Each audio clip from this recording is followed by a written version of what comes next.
शिक्षण क्षेत्रात करिअर घडवण्याची सुवर्ण संधी. टिटवाळ्यातील जागृती स्पर्धा परीक्षा मार्गदर्शन केंद्रात आता सुरू होत आहे SNDT महिला विद्यापीठ मुंबई मान्यताप्राप्त diploma in early childhood care and education ACCED अर्थात मॉन्टेसरी टीचर आणि बालवाडी शिक्षिका अभ्यासक्रम.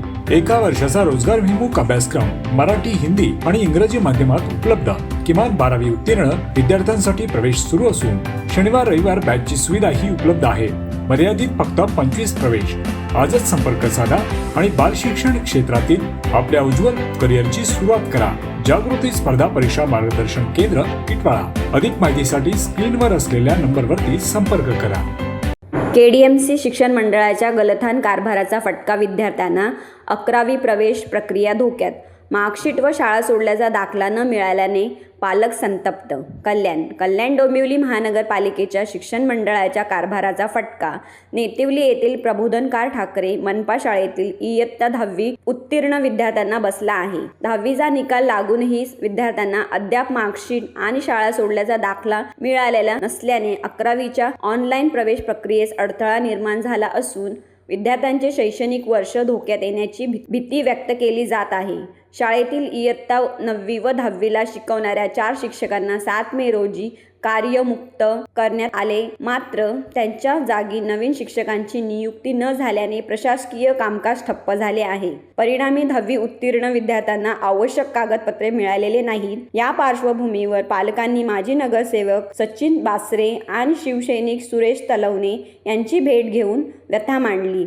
त्यानंतर पालकांसह उप-आयुक्त प्रसाद बोरकर यांची भेट घेत विद्यार्थ्यांचा प्रश्न तातडीने सोडवण्याची मागणी करण्यात आली. मराठी माध्यमाच्या शाळांच्या संवर्धनाच्या घोषणा व्यक्त केल्या जात असताना प्रत्यक्षात मनपाच्या मराठी शाळांमध्येच अशी परिस्थिती निर्माण होत असल्याची टीका सचिन बासरे यांनी केली. विद्यार्थ्यांचे भविष्य धोक्यात येऊ नये यासाठी प्रशासनाने तात्काळ हस्तक्षेप करावा अशी मागणी त्यांनी केली.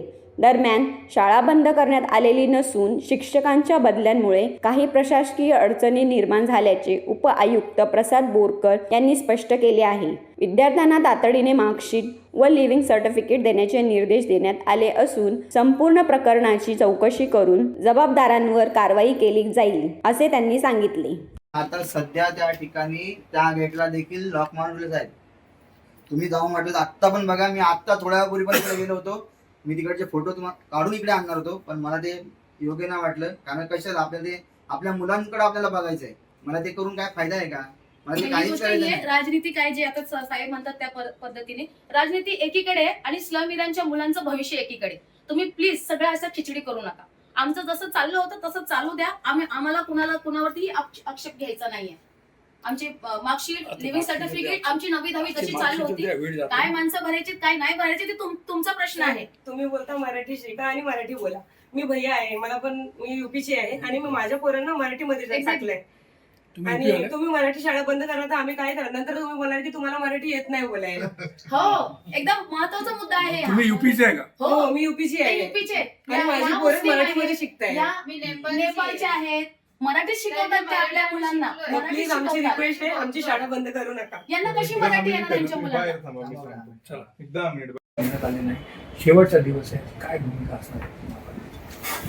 अशा प्रकारे कोणतीही KDMCची मराठी माध्यमाची शाळा बंद करण्यात आलेली नाही. शिक्षकांच्या बदल्यांच्या अनुषंगाने काही कार्यवाही करण्यात आलेली आहे आणि त्यामध्ये काही त्रुटी राहिल्यामुळे आजच प्रशासन अधिकारी जे आहेत नगरपालिकेचे शिक्षण विभागाचे त्यांना निर्देशित करण्यात आलेलं आहे.